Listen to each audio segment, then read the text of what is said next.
भारत माता की। भारत माता की। भारत माता की। मैं कहूंगा, पंडित दीनदयाल उपाध्याय, आप सब 2 बार बोलिए, अमर रहे, अमर रहे। पंडित दीनदयाल उपाध्याय, पंडित दीनदयाल उपाध्याय, पंडित दीनदयाल उपाध्याय। मंच पर विराजमान भारतीय जनता पार्टी के सभी वरिष्ठ नेतागण और विशाल संख्या में पधारे हुए मेरे परिवारजनों, आप सबको नमस्कार। सबसे पहले मैं लोक देवता बाबा रामदेव को, लोक देवता तेजाजी महाराज को प्रणाम करता हूं।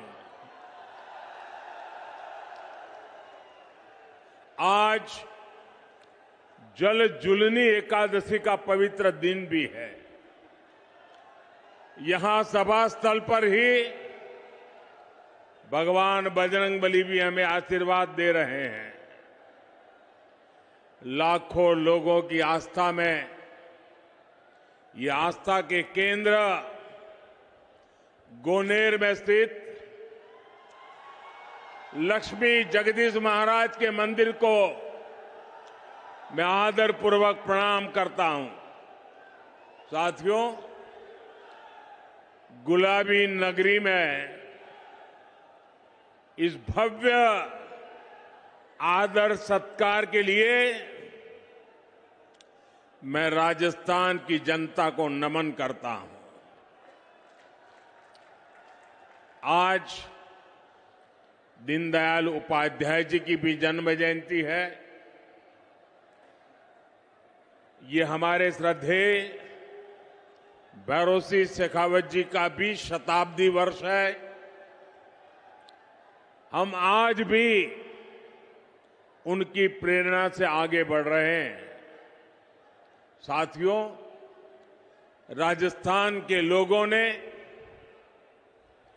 कांग्रेस के कुशासन से मुक्ति पाने का बिगुल फूंक दिया है।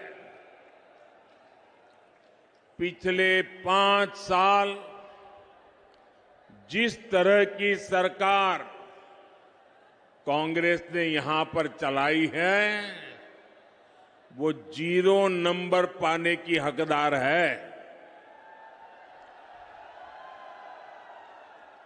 गहलोत सरकार ने राजस्थान के लोगों के, यहां के युवाओं के 5 महत्वपूर्ण वर्ष बर्बाद कर दिए और इसलिए राजस्थान के लोगों ने ठान लिया है, गहलोत सरकार को हटाएंगे, बीजेपी को वापस लाएंगे।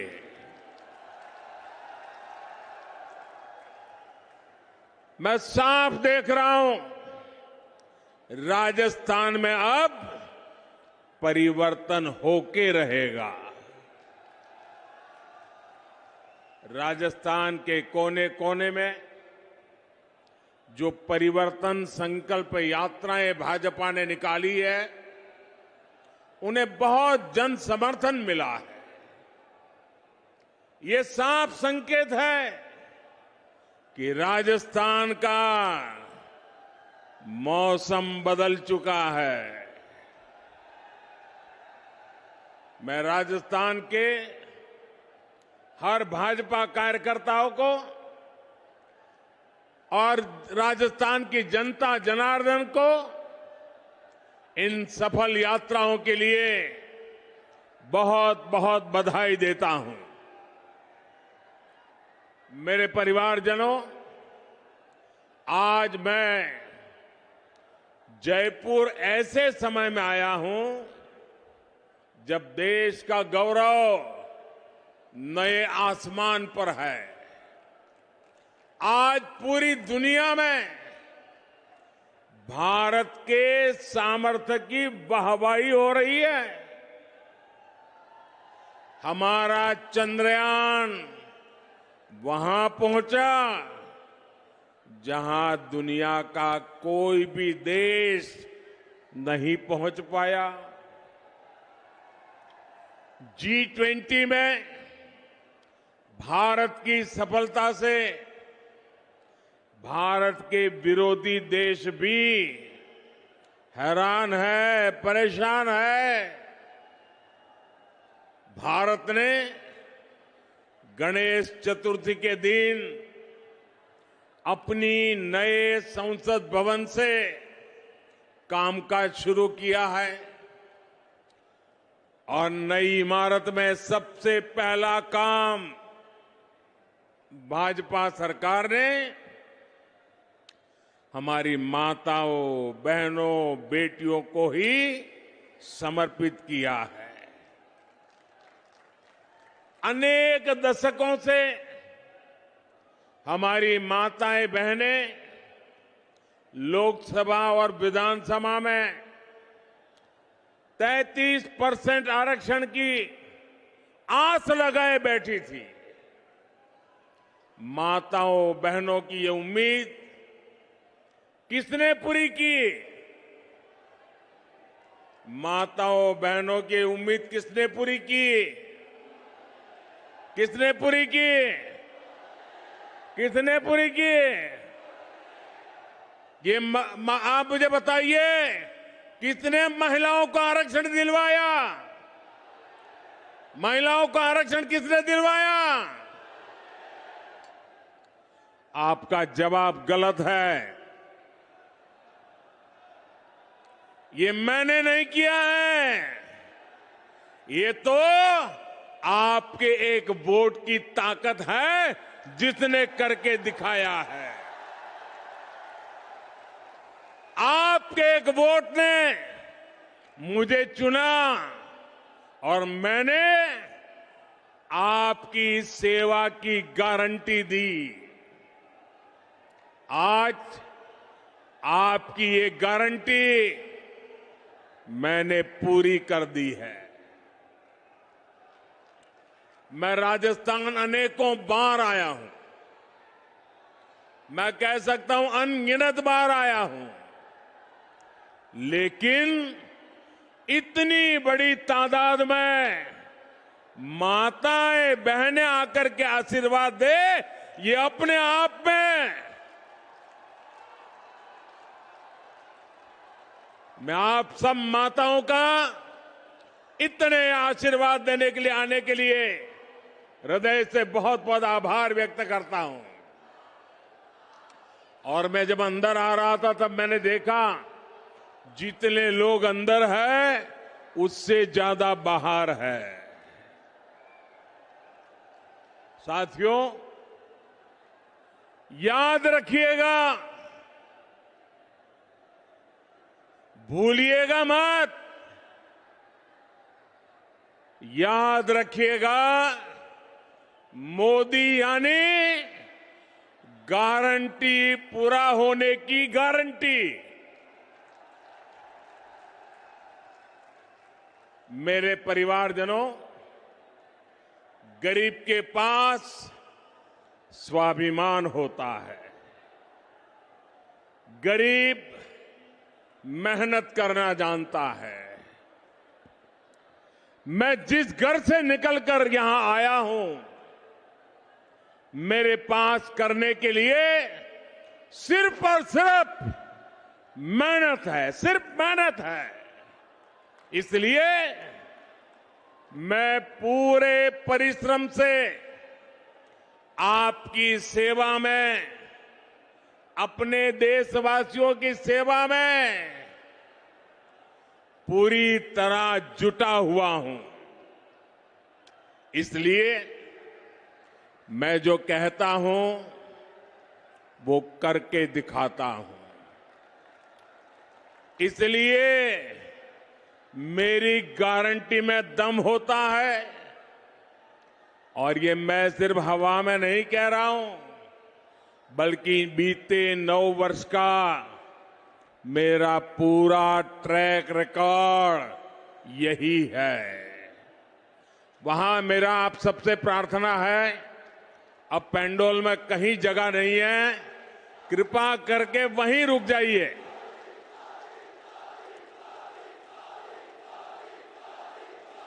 आप जहां हैं वहीं रुकिए। मैं आपके प्यार के लिए आपका बहुत बहुत आभारी हूं। बहुत बहुत धन्यवाद आपका। मेरे परिवारजनों, आप याद कीजिए, हमारी सरकार ने वन रैंक वन पेंशन लागू करने की गारंटी देश के पूर्व सैनिकों को दी थी। आप देख रहे हैं, मोदी ने वो गारंटी पूरी कर दी। अब तक सैनिकों को जो निवृत्त है, वन रैंक वन पेंशन के 70,000 करोड़ रुपए मिल चुके हैं। अब आप कल्पना करिए, कांग्रेस जब सरकार में थी तब उन्होंने 500 करोड़ रुपए की पोटली बनाकर वो झूठ बोलती थी कि वो वन रैंक वन पेंशन लागू करेगी। कहां 500 करोड़ और कहां 70,000 करोड़। ये भाजपा सरकार है जिसने 70,000 करोड़ रुपए देकर वन रैंक वन पेंशन को लागू किया है। साथियों, जब नीयत साफ होती है,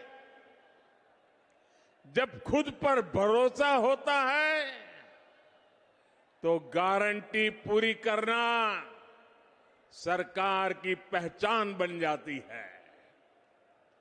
हमने भ्रष्टाचारियों के विरुद्ध कड़ी कार्रवाई की गारंटी दी थी। आज देश के भ्रष्टाचारियों पर कानून का जो डंडा चल रहा है, वो सब देख रहे हैं। आप मुझे बताइए, भ्रष्टाचारियों पर कदम उठाने चाहिए कि नहीं उठाने चाहिए? कड़ी कार्रवाई करनी चाहिए कि नहीं करनी चाहिए? इस देश से भ्रष्टाचार को खत्म करना चाहिए कि नहीं करना चाहिए? साथियों, 3 तलाक के चलते मुस्लिम बहनों के साथ अन्याय कई पीढ़ियों से हो रहा था। उम्मीद की कोई किरण नहीं दिखती थी, लेकिन हर बहन के आंसू पहुंचने की इच्छा शक्ति के कारण हम 3 तलाक के खिलाफ कानून लाए। इस कानून से लाखों बहनों को न्याय मिला है। मेरे परिवारजनों, कांग्रेस की कभी नीयत नहीं थी कि वो देश की महिलाओं को सशक्त करे। जो कांग्रेसी आज महिला आरक्षण की बातें कर रहे हैं, ये काम वो 30 साल पहले कर सकते थे। जब जब मौका मिला तब कर सकते थे। लेकिन सच्चाई ये है कि कांग्रेसी कभी चाहते ही नहीं थे कि महिलाओं को 33% आरक्षण मिले। आज भी अगर ये नारी शक्ति वंदन अधिनियम के समर्थन में आए हैं, तो मन से नहीं आए, बल्कि ये आप सभी बहनों के दबाव के परिणाम। सीधी लाइन में आए हैं। और इसलिए मेरी माताओं बहनों, आपको याद रखना है, मेरी हर बहन बेटी को याद रखना है, कांग्रेस और उसके घमंडिया साथी महिला आरक्षण के घोर विरोधी है। नारी को सशक्त करने के इतने बड़े फैसले को भी वो भटकाने में लगे हैं। जिन्होंने यूपीए सरकार के दौरान ये बिल रोका था, कांग्रेस के वही साथी उस पर अभी भी दबाव बना रहे हैं। इसलिए राजस्थान की बहनों को, देश की बहनों को बहुत सतर्क रहना है। मेरे परिवारजनों, राजस्थान तो गौरवशाली इतिहास और परंपराओं की भूमि है। यहां के कण कण में गौरव गाथाएं हैं। महाराणा प्रताप, महाराजा सूरजमल से लेकर राणा सांगा, राणा कुंभा तक, वीर दुर्गादास राठौर से लेकर गोविंद गुरु तक, मीराबाई, पन्ना धाय, रानी पद्मिनी से लेकर अमृता देवी, कालीबाई, कनबाबाई तक, ऐसे अनेक संतानों ने एक महान सनातन धरोहर हमारे लिए छोड़ी है। लेकिन कांग्रेस और उसके घमंडिया गठबंधन ने इस धरोहर के विरोध हल्ला बोल शुरू कर दिया है। इन्होंने घोषणा की है कि ये सनातन को जड़ से मिटा देंगे, हमारी पहचान को मिटा देंगे। कुछ वोटों के लिए तुष्टीकरण की पराकाष्ठा को राजस्थान का समाज अच्छे से समझ रहा है। और मैं जानता हूं, राजस्थान चुनाव में ही नहीं, बल्कि आने वाले हर चुनाव में घमंडिया गठबंधन को इसका नुकसान उठाना ही पड़ेगा। वो जड़ों से उखड़ जाएंगे।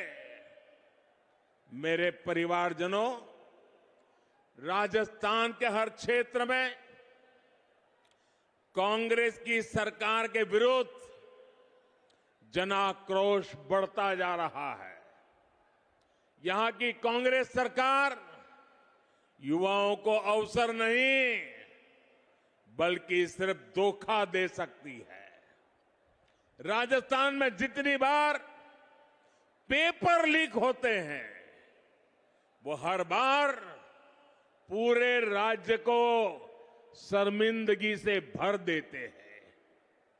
यहां की कांग्रेस सरकार पेपर लीक माफिया को संरक्षण देती है। मैं आज राजस्थान के युवाओं को भरोसा देता हूं, राजस्थान में बीजेपी सरकार बनने के बाद इस पेपर लीक माफिया पर सख्त से सख्त कार्रवाई की जाएगी। युवाओं के भविष्य के खिलवाड़ करने वाले किसी माफिया को बख्शा नहीं जाएगा। साथियों, आज देश के अलग अलग राज्यों में औद्योगिक विकास नई ऊंचाई पर है। राजस्थान में भी निवेश बढ़े, यहां नए कारखाने लगे, नई फैक्ट्रियां लगे, ये बहुत जरूरी है। लेकिन जहां कदम कदम पर करप्शन हो, जहां लाल डायरी में काली करतूते हो, हर कोई कट और कमीशन में व्यस्त हो, वहां कौन पैसा लगाना चाहेगा, कौन पूंजी निवेश करेगा? जहां सरेआम गला काटने की घटनाएं हो और सरकार मजबूर हो, ऐसे वातावरण में निवेश कैसे हो सकता है? ये साधारण अपराध नहीं है। ये कांग्रेस की वोट बैंक की तुष्टीकरण की नीति का परिणाम है। जब कांग्रेस सरकार आतंकियों पर कार्रवाई के बजाय उन पर मेहरबान हो, जब कांग्रेस सरकार अपराधियों को खुली छूट दे रही हो, तो फिर कानून का खौफ कैसे रहेगा, किसमें होगा? इसलिए आज राजस्थान की स्पष्ट कानून व्यवस्था की बहुत बड़ी भुक्तभोगी हमारी माताएं, बहनें, बेटियां हैं। जो सरकार बहनों, बेटियों को सुरक्षा और सम्मान का जीवन तक नहीं दे सकती, उस सरकार का जाना तय है। मेरे परिवारजनों, राजस्थान की ये भूमि वचन की मर्यादा रखने वाली भूमि है, लेकिन कांग्रेस की आदत झूठ बोलकर भूल जाने की है। राजस्थान के किसानों को तो अच्छे से याद है, कांग्रेस ने 5 साल पहले जो वचन दिया था वो कभी पूरा नहीं किया। कांग्रेस ने किसानों से कई वादे किए थे, उनका क्या हुआ इसका कोई हिसाब नहीं है। आज औने पौने भाव पर किसानों को बाजरा बेचना पड़ रहा है, किसानों को इस स्थिति में ला दिया है। एकमात्र जिम्मेवार है कांग्रेस और गहलोत सरकार जिम्मेवार है। लेकिन मैं किसान भाइयों बहनों को कहूंगा कि अब चिंता की कोई बात नहीं है। किसानों की चिंता करने वाली भाजपा सरकार जल्द ही आने वाली है। साथियों, भाजपा कदम कदम पर किसानों और पशुपालकों के साथ खड़ी है। पीएम किसान सम्मान निधि से हजारों करोड़ रुपए राजस्थान के किसानों को मिल चुके हैं। आप भी जानते हैं कि दुनिया में खाद की कीमतें बहुत अधिक बढ़ गई है। कई देशों में खाद की बोरी 3,000 रुपये तक मिल रही है, लेकिन भारत में भाजपा सरकार वही खाद की बोरी सिर्फ 300 रुपये से भी कम कीमत में उपलब्ध करा रही है।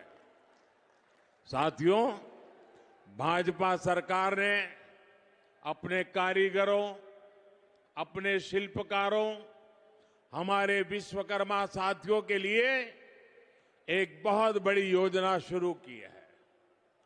कांग्रेस की सरकारों ने कभी इन साथियों की सुध नहीं ली, लेकिन आज हमारे दर्जी भाई बहन, हमारे बाल काटने वाले भाई बहन, जूता बनाने वाले भाई बहन, हमारे कुम्हार भाई बहन, सुनार भाई बहन, लोहार भाई बहन, सुतार भाई बहन, मालाकार, ऐसे अनेक काम से जुड़े साथियों के लिए हम विशेष योजना लेकर आए हैं। इस विश्वकर्मा योजना के तहत इन साथियों को ट्रेनिंग और आधुनिक उपकरण सरकार देगी। यही नहीं, इन्हें लाखों रुपए का कम ब्याज वाला ऋण भी मिलेगा। ये योजना राजस्थान के लाखों विश्वकर्मा परिवारों का जीवन बेहतर बनाने में मददगार सिद्ध होगी। साथियों, मोदी हवाई बातें नहीं करता, क्योंकि मोदी के पांव पूरी मजबूती से जमीन पर ही रहते हैं। इसलिए बीते 9 वर्षों में हमने सामान्य से सामान्य लोगों की छोटी छोटी कठिनाइयों को दूर करने का प्रयास किया। एक तरफ हम स्वनिधि योजना से रेहड़ी, ठेले, पटरी वालों को मदद दे रहे हैं, वहीं दूसरी तरफ पीएलआई स्कीम के माध्यम से दुनिया भर के उद्योगों को भारत आमंत्रित कर रहे हैं।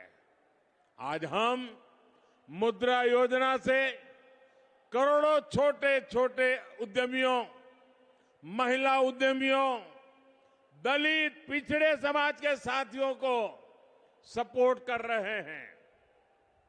वहीं दूसरी तरफ खेती से जुड़े उद्योगों, फूड प्रोसेसिंग इंडस्ट्री को भी बढ़ावा दे रहे हैं। हमारा विकास सर्वस्पर्शी भी है, हर वर्ग को लाभ हो रहा है। गरीब कल्याण अन्न योजना से गरीब, एससी, एसटी, ओबीसी सभी को लाभ हुआ है। साथियों, हम वाइब्रेंट विलेज प्रोग्राम की चला रहे हैं। राजस्थान इसका बड़ा लाभार्थी है। राजस्थान के सीमावर्ती गांवों में कांग्रेस ने सुविधाओं का निर्माण नहीं किया। कांग्रेस वाले तो कहते थे कि सीमाओं पर इंफ्रास्ट्रक्चर नहीं बनना चाहिए, क्योंकि इससे दुश्मन को अंदर आने का आसानी हो जाएगी। कांग्रेस की इस नीति का हमें बहुत नुकसान हुआ है। लेकिन भाजपा सरकार आज सीमावर्ती गांवों का विकास कर रही है। हमारी सरकार वहां ऐसी सुविधाएं बना रही है जिससे बॉर्डर के किनारे बसे गांवों का भी तेज विकास हो, वहां टूरिज्म के अवसर बढ़े। साथियों, भाजपा सरकार की प्राथमिकता गरीबों का, मध्यम वर्ग का स्वास्थ्य भी है। पिछले 9 वर्षों में देश में मेडिकल कॉलेजों की संख्या लगभग 2 गुनी हो चुकी है। इसका लाभ राजस्थान को भी हुआ है। बीते वर्षों में राजस्थान में अनेक नए मेडिकल कॉलेज खुले हैं। केंद्र की भाजपा सरकार ने देश में 150 से अधिक नए नर्सिंग कॉलेज खोलने का भी निर्णय लिया है। इसमें बहुत सारे कॉलेज राजस्थान के लिए भी स्वीकृत हुए हैं। मेरे प्यारे परिवारजनों, मुफ्त राशन, मुफ्त इलाज, मुफ्त गैस कनेक्शन, ये गरीब परिवारों को, दलित, पिछड़े, आदिवासी परिवारों को गरिमा का जीवन देते हैं। अगर हमने राजस्थान के लाखों गरीब परिवारों को पक्का घर दिया है, तो मध्यम वर्ग के परिवारों को भी घर बनाने के लिए मदद की है। देश भर में मिडिल क्लास परिवारों को ब्याज सब्सिडी के रूप में करीब करीब 60,000 करोड़ रुपए की मदद दी गई है। ईश्वर लाल किले से मैंने मध्यम वर्ग के परिवारों के लिए एक और घोषणा भी की है। जो साथी शहरों में किराए पर रहते हैं, वे अगर अपना घर बनाना चाहते हैं तो उन्हें कम ब्याज पर ऋण उपलब्ध कराया जाएगा। आपको याद होगा, साल 2014 तक देश में 2 लाख रुपए की इनकम पर टैक्स लग जाता था। आज 7 लाख रुपए तक की इनकम टैक्स फ्री कर दिया गया है। इसका सीधा लाभ हमारे मध्यम वर्गीय परिवारों को हुआ है। हर साल कम से कम 50,000 रुपए की बचत तो इनकम टैक्स से हो रही है। कांग्रेस की सरकार थी तो 3G नेटवर्क का फोन बिल भी भारी भरकम आता था। आज तो 5G चलने लगा है तो मोबाइल फोन रखना ही असंभव था। आज परिवार के करीब करीब हर सदस्य के पास फोन है। ऐसे में 2014 की तुलना में हर परिवार को हर महीने हजारों रुपए की बचत हो रही है। मेरे परिवारजनों, भाजपा राजस्थान को देश के एक प्रमुख औद्योगिक और व्यापारिक केंद्र के रूप में विकसित करने के लिए प्रतिबद्ध है। बीते 9 वर्षों में राजस्थान में हर प्रकार के आधुनिक इंफ्रास्ट्रक्चर का विस्तार हुआ है। आज राजस्थान दिल्ली मुंबई इंडस्ट्रियल कॉरिडोर और डेडिकेटेड फ्रेट कॉरिडोर का महत्वपूर्ण हिस्सा है। इस काम को हम बहुत जल्द पूरा करने वाले हैं। मेरे परिवारजनों, ये भारत के लिए अवसरों का समय है। ये राजस्थान के लिए भी अवसरों का समय है। अगर भारत की साख दुनिया में बढ़ रही है तो इसका लाभ राजस्थान को भी मिलता है। राजस्थान में ऐसी सरकार नहीं चाहिए जो इन अवसरों को गंवा दे। आने वाले कुछ सालों में ही भारत दुनिया में टॉप 3 अर्थव्यवस्थाओं में होगा। टॉप 3 अर्थव्यवस्था में होगा, ये मोदी की गारंटी है। लेकिन इसके लिए राजस्थान को भी देश के अग्रणी राज्यों में लाना होगा। ये तभी होगा जब जयपुर में भी कमल खिलेगा, जब राजस्थान में विकास का डबल इंजन लगेगा। इसलिए आपको भारी बहुमत से भाजपा की सरकार बनानी है। मैं भाजपा के हर कार्यकर्ता से कहूंगा कि हमारी पहचान और हमारी शान सिर्फ कमल का फूल है। इसलिए बूथ बूथ पर कमल का फूल खिले, इसके लिए हमें प्रयास करना है। एक बार फिर इतनी बड़ी संख्या में यहां पधारने के लिए मैं हृदय से आपका बहुत बहुत आभार व्यक्त करता हूं। दोनों हाथ ऊपर करके मेरे साथ बोलिए, भारत माता की, भारत माता की, भारत माता की। बहुत बहुत धन्यवाद।